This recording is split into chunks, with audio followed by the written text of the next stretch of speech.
Hey guys, this is PODFIC, and today we're going to be reading The Way You Look Tonight by My Pride. The summary is, why would you do that? What kind of question is that? You're my best friend.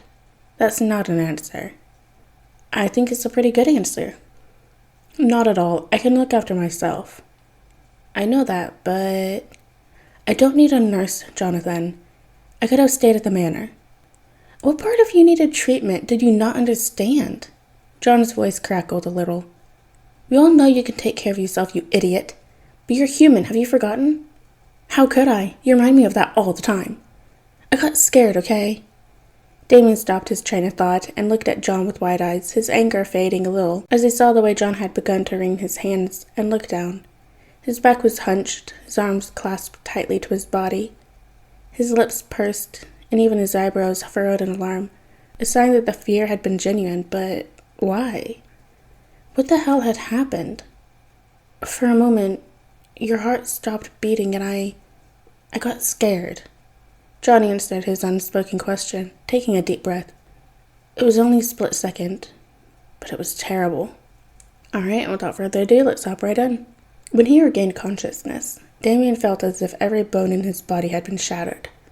His head was spinning, his mouth was dry as if he had swallowed cotton, and the light hurt his eyes, even though the curtains had been drawn to give him some comfort. Still, Damian had trouble keeping his eyelids open, and it took him a while to even sit up on the mattress with his head in his hands.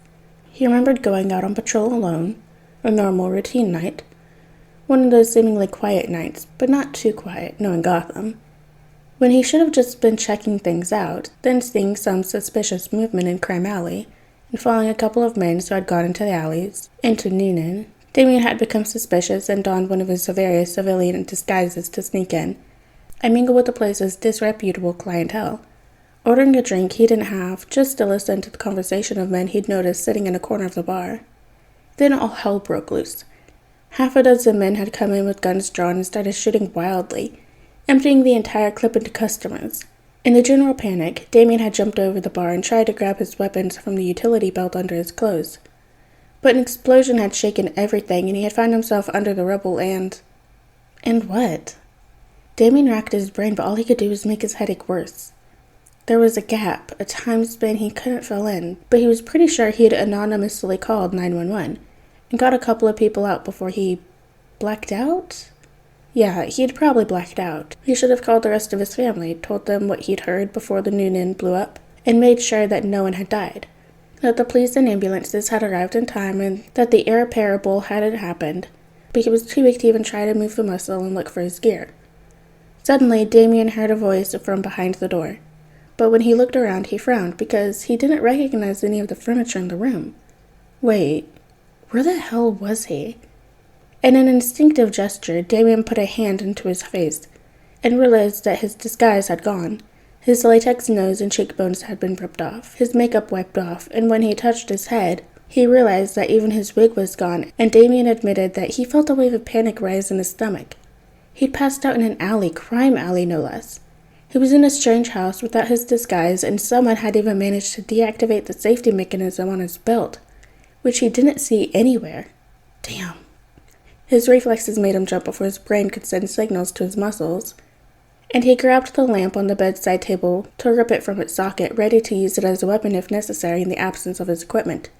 Slowly, trying not to exert himself unnecessarily, and not to ask too much of his tired body, Damian moved on his tiptoes to the door and opened it as slightly as possible to peer through the crack.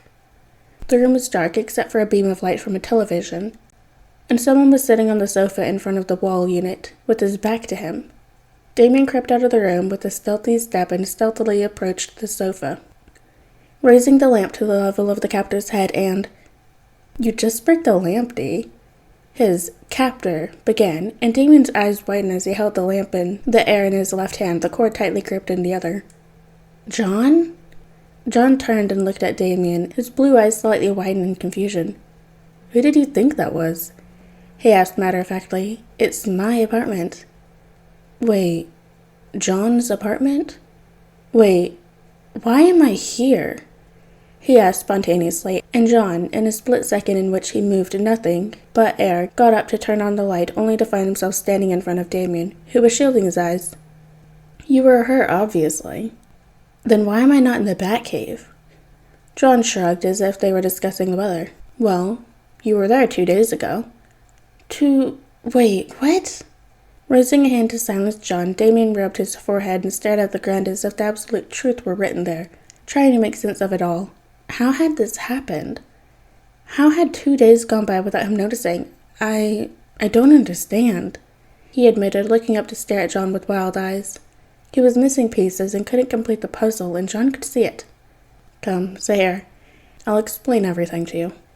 John gently put an arm around his back and Damian stiffened a little, but he let himself be led over the back of the couch and sat down heavily on it. He wanted to point out that he could do it himself, but his body was too battered to handle his pride. For once, he could just swallow it and let his best friend help him, without making too much of a fuss. I heard your heartbeat start to race, John began, and Damian could hear a hint of embarrassment in his voice. You were unconscious when I found you. I got you to Mr. Pennyworth before the paramedics found you. Oh, so help had come. Well, Damian was a bit relieved if he was honest. While most of the customers in place were criminals, the bar was also frequented by good people just trying to survive in a cruel city. So his attempt to call for help had not been in vain. If anything had happened to any of those people, he probably would have never forgiven himself, even if he hadn't pulled the trigger. Okay. Damian weighed his words before looking his friend straight in the eye. That still doesn't explain why I'm at your house. That's a funny story. John chuckled nervously and rubbed his neck, and Damian could clearly see the quivering of his lip as he tried in vain to focus on anything other than his gaze. I offered. Stop beating around the bush, Jonathan. John scraped his lower lip with his teeth. You were supposed to be under observation for a while, and there was no one here with all the chaos going on, so I offered to take care of it, and so nothing brought you here, and here we are. He blurted out quickly without even pausing, and it was only by luck that Damian managed to understand a few words and sentences put together into a meaningful sentence. When he used super speed to speak, John could be worse than a speedster.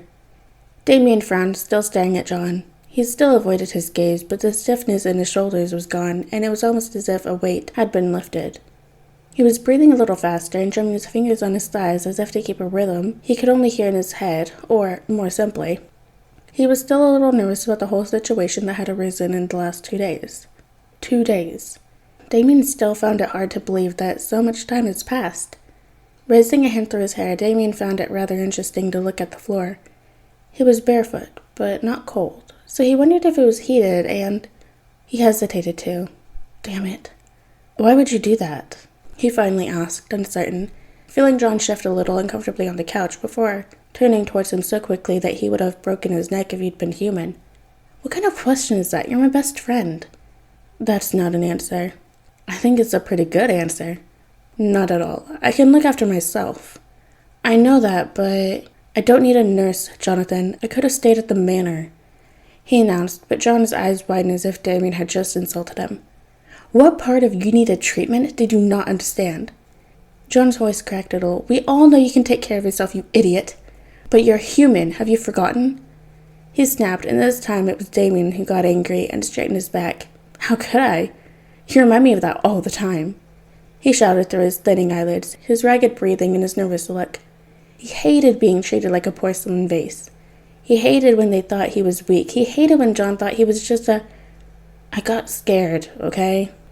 Damian stopped his train of thought and looked at John with wide eyes, his anger fading a little as he saw the way John had begun to wring his hands and look down. His back was hunched, his arms clasped tightly to his body. His lips pursed and even his eyebrows furrowed in alarm. A sign that the fear was genuine, but why? What the hell had happened? For a moment, your heart stopped beating and I got scared, John answered his unspoken question, taking a deep breath and puffing out his chest. It was only a split second, but it was still terrible. Damian automatically put a hand to his chest, touching it at the level of his heart. He had died before, he knew what it felt like, and he had told John what had happened to him years ago, but he didn't dare imagine what it would mean to someone like him, who could literally feel a heart giving out. Jonathan... John cut him off, shaking his head and leaning forward to take his hand gently. I was afraid I was going to lose you, Dee, he whispered, a foot away from his face.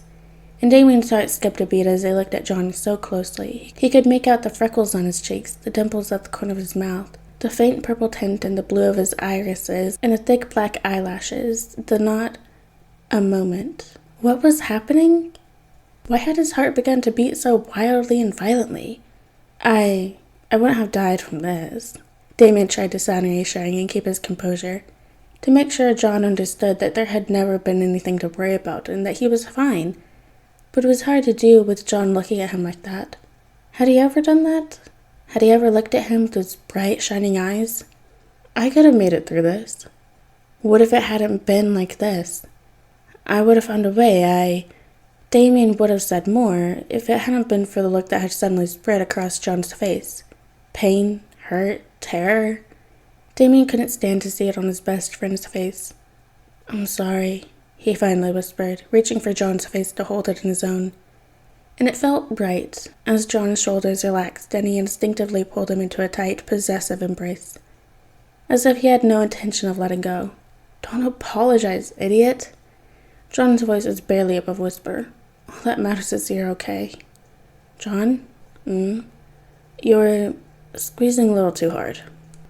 John froze for a moment. Then his eyes widened and he immediately loosened his grip, moving away quickly as if he had just been burned. Sorry, D.I. He tried, but as he stared in disbelief, Damian put a finger to his lips. Don't apologize, idiot, he replied, grinning gleefully at John's dazed expression. He laughed uncontrollably, exploding the tension between them with snorts and glances, cursing shortly afterwards as his sides began to hurt. He quickly pressed a hand to it and wrinkled his nose, waving a hand between grunts at John's concern. I'm fine, he murmured, but John frowned. Maybe you should rest a little longer, that's all. Damian nodded, more to himself than to John, and started to get up, but sat on the couch for a while before looking down at his best friend. John? What? Before John could think of anything to say or do, Damian collapsed against him, resting his head on his shoulder, ignoring the look of disbelief on the young Kryptonian's face.